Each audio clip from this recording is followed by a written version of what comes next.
Chapter 27. I'm left. You're right. She's gone. The boy calls me often this term. He wants to tell me all about the fun he's having. He says he has to be humble with everyone else, and I'm the only person he can brag to, the one he can tell everything. His little girlfriend would be upset by some of it, and Mrs. P would kill him if she knew what really went on out on the road. But he sounds upbeat, and he says the band is getting better all the time. He makes me laugh. One of my favorite things about you, I say, is when you're lit up, full of impulsive fun. He chuckles. You just like me when I'm a fool. It makes me feel good, knowing you're in high spirits, I protest. And as I do, I realize it's true. I miss you, he says, his voice suddenly serious. Then I hear voices calling him, and he hangs up without saying goodbye.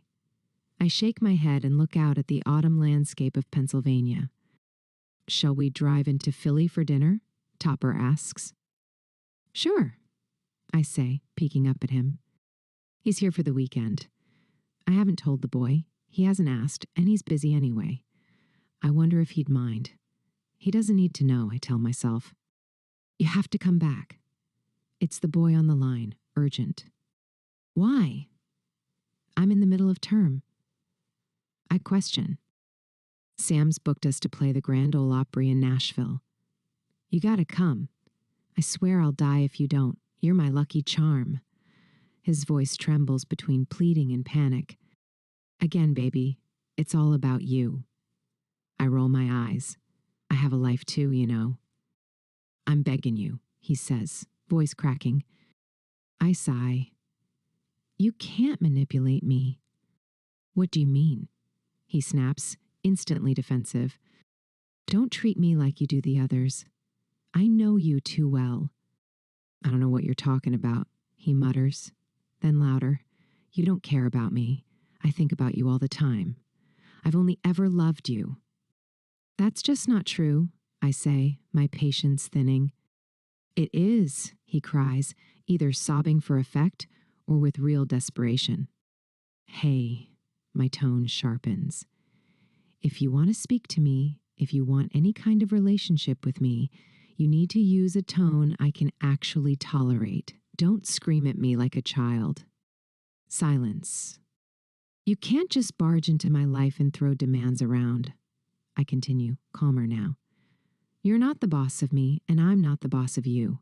You're important to me, and I'll always treat you with respect. I'm asking for the same in return. He doesn't answer. Goodbye, I say dramatically, and hang up.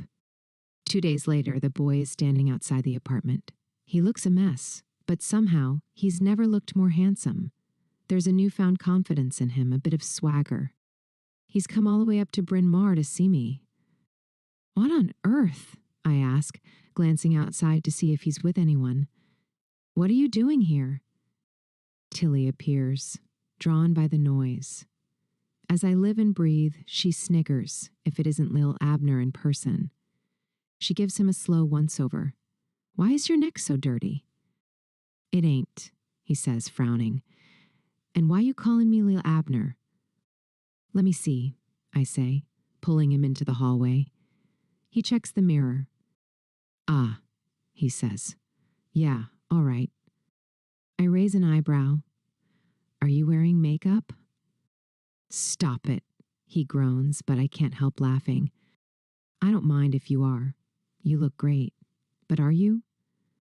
Later, I find out he's been using shoe polish to darken his hair, which explains the dirty neck, and eye makeup to make his eyes pop. I probably ought to stop doing that, he says after his shower, sitting on my bed and eating a sandwich. I'm sorry, he adds quietly. I just had to see you. I hand him a glass of buttermilk. What's up? I just felt like seeing you, he says, pouting, trying to channel Marlon Brando but guffawing too much to pull it off. Tilly passes by my open door, sees him, and pokes her head in. Why are all Southerners so dramatic? She asks, genuinely curious. You're all so full of melodrama. I smile. Good night, Tilly. Your geographical stereotyping is, once again, not welcome here. Night-night, Daisy May, she says, looking at me. Then to the boy, Lil Abner. She closes the door behind her. I wanted to reassure you that I love you, he says, caressing my face. I love only you. All the others are just time fillers. I blink. All the others? I thought there was only the little girlfriend. He clears his throat. Ah, about that, he grins. Anyway, I'm so glad to see you. He pulls me closer. Multiple girls, not just Dixie. I should feel something, jealousy, anger, hurt. But I don't. Or maybe I already did, and those feelings have long since settled into my system. I'm thinking about Topper and whether or not to tell him about today. I decide I'll tell him if he asks. Lying in bed, the boy strokes my hair and says, You was right. Freedom really is a source of happiness. Being on the road, Birdie. It's something else. I wish I could bring you, he goes on, but then again, it's probably best not to. We both chuckle. A moment later, he adds, Thanks for putting me in my place. I needed that. You're welcome, I say, but I don't want to be the one who always has to do this. Everything feels back to normal, as if no time has passed, and we've slipped right back into our old, familiar ways. I don't know why I can't get enough of you, he says. I usually get bored real quick, but with you, something always shifts. You're all new to me again. He edges closer. Or you run off to school, holidays with your little gang. You always gotta slip through my fingers like that. I'm back home to accompany the boy to the Opry, even if I really don't have the time to babysit him. I tell myself it will be the last time I do this. It's good to be back with Miss Mary and to see the house again. It's also lovely to visit with the boy's parents, though Mrs. P looks tired and fraught. Are you looking after your mother? I ask him. He waves an irritated hand. Course I am. But I can't be her little boy forever. I'm a man now. Things gotta change. I'm noticing the ways the boy is adjusting. He's still sweet with me, attentive and fun to be around, but he's grown more self-centered. I catch flashes of casual cruelty in the way he treats others. He isn't as kind to his little girlfriend as he used to be. He pretends when he's around her now. And I wonder, does he pretend with me too? Tears fill his eyes when I ask. No, he says. Can't you tell? Do you know how much heartache you've brought me in my 19 years? If I had to pretend around you, it'd be easier to just let you go. It's a pain in the ass that I love you so much. He goes quiet. Then, tell me about you, he says. For the first time in a long while, I genuinely want to hear what you've experienced, what you've learned since we last talked like that. I don't know if he's manipulating me like he does with everyone else, or if he really means it, but I decide to believe him, for now. So I tell him everything, the books I'm reading, Camus, Graham Greene, Virginia Woolf, Hemingway, and the films I've seen. I tell him what I've been thinking about, what makes someone good, what freedom really is, how memory works, how I might want to tell stories with. Images. I mention the political conversations, though I don't say they're with Topper, about America's contradictions, how people look away when something doesn't touch them directly. He laughs. I can tell he's both interested and not interested at all, mostly surprised by how many thoughts I'm having.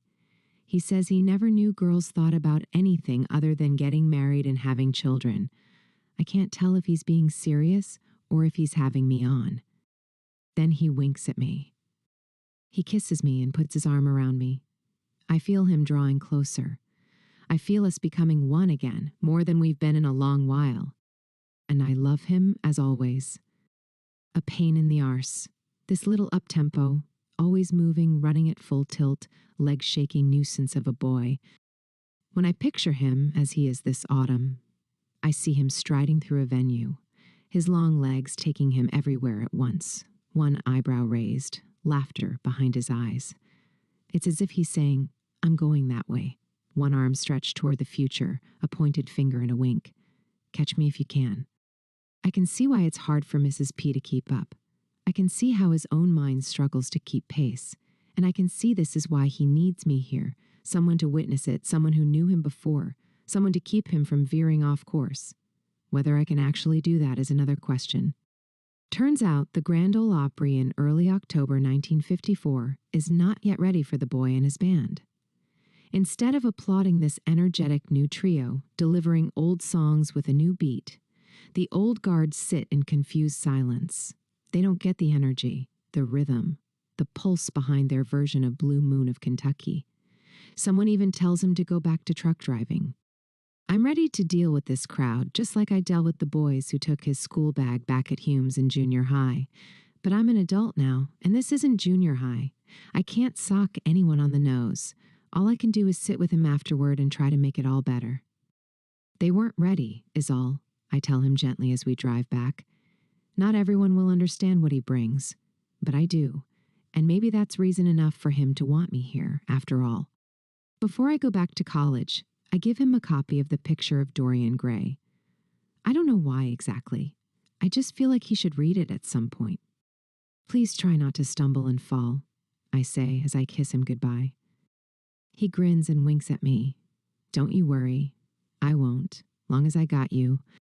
And I know Mrs. P's instincts shouldn't be ignored. Things are moving too fast for any of us to really know how to deal with it. Chapter 28. Only the strong survive. I don't know quite how it's happened, but I'm falling in love with Topper. He's so different from the boy, steady where the boy is volatile, conscious where the boy is instinctive. Topper is deep, calm seas. The boy is like a bottle rocket. With my parents gone, the boy's still childlike like me, and Miss Mary my only real grown-up, Topper's way of treating me feels unfamiliar in the best way. It's loving in the clearest way I've ever experienced. He is never messy. Where the boy and I share love forged by some deep, inexplicable bond, Topper's love is chosen. He has chosen me. He wants me, not from obsession or need, but out of clarity and care. He wants to make my life easier, better, to show me things, take me places, open my world, not to own it, but to share in it. The boy is puer aeternus, the eternal youth. Vibrant, instinctual, emotionally raw. Forever chasing something, freedom, transcendence, whatever he thinks might save him. He burns so brightly and resists all limits. But he's also fragile, capable of becoming lost, unmoored, undone by the same forces that make him magical. Topper is wise enough not to need to live it. His compass points to another field. It's as though my heart has grown another room inside it. One belongs to the boy, the other to Topper. I don't tell the boy about this, and he doesn't tell me about his life on the road anymore. We've given each other quiet space, unspoken, agreeing not to ask, not to name it. We've come to terms with the idea that we can remain the same, but different, that we don't have to ruin what's between us with jealousy, because none of this touches what exists underneath. When I return home for Christmas, the boy shows up 20 minutes after I arrive in Memphis. Swear I love you more now than I ever did, he says, pinning me against the wall in my room. There's a new danger beneath his soft, gentle surface. He's still that somewhat clumsy country boy, but something else has emerged, a new edge, a flicker of experience he's trying out on me. A part of him I haven't met before. He's grown a little more self-absorbed and vain these past few months, but I say nothing. I tell myself it'll pass. He's becoming famous. He needs time to adjust. So I play along and let him explore it. Slowly, we find our way back home. Miss Mary makes us lunch, and we watch the comedy Casanova's Big Night and then the adventure drama Greenfire in the screening room. I think about man's desire to strike it rich, and I wonder what's wrong with people. Why are we so drawn to conquest? In the boy, I see a different kind of longing, the desire to be somebody, to prove everyone wrong, to claim his place. But I don't see greed in him. Not really. He wants to make life more fun, to take care of his family. There's still so much of the boy I grew up with in him. And I pray it stays that way. Mrs. P starts warming to me again over Christmas. She comes to the house when he's off in his new world. We drink coffee in the kitchen with Miss Mary. At one point, she takes my hand and lets her fears spill out. She pleads with me to settle down with him, though I think she knows deep down that ship has sailed. I can't give you what you're asking for, I tell her gently, but I'm not going anywhere. I'll always care about him. She squeezes my hand, and I see tears in her eyes. We all have to adjust to a new reality, one that's uncertain, where only the strong survive around him. She's worried, and she prays. Slowly, she begins to fade, and I can see it happening. The bigger she grows physically, the more the feisty and fun Mrs. P disappears. When the subject of his independence comes up, and the mother he's drifting from, he gets angry. He won't hear it. He won't admit she's hurting. He won't stay, and he won't change. And maybe he shouldn't. Maybe Mrs. P needs to accept that her boy's changing, that he's moving into the world on his own. All she can do now is be there if he falls or when he needs her. Before I go back to school, I tell the boy he can drive the pink Cadillac as much as he wants. It's a car I could never bring back to Pennsylvania. They'd call it crass. But to us, it's the prettiest little thing we've ever seen. We sit in the driveway, admiring it, its curves, its color, its sheer modernity. It's our baby, and it brings endless joy to look at and drive. He can't understand how anyone, no matter how refined, can't see its beauty. I tell him he can have it, that it's his, if he wants it. Happy birthday, I say. He grins. Nah, I'll just take her out every now and then. Maybe drop by, say hi to Miss Mary, maybe just sit with her a while. A month later, I get a call from Miss Mary. She tells me she's just sent the boy home with the car.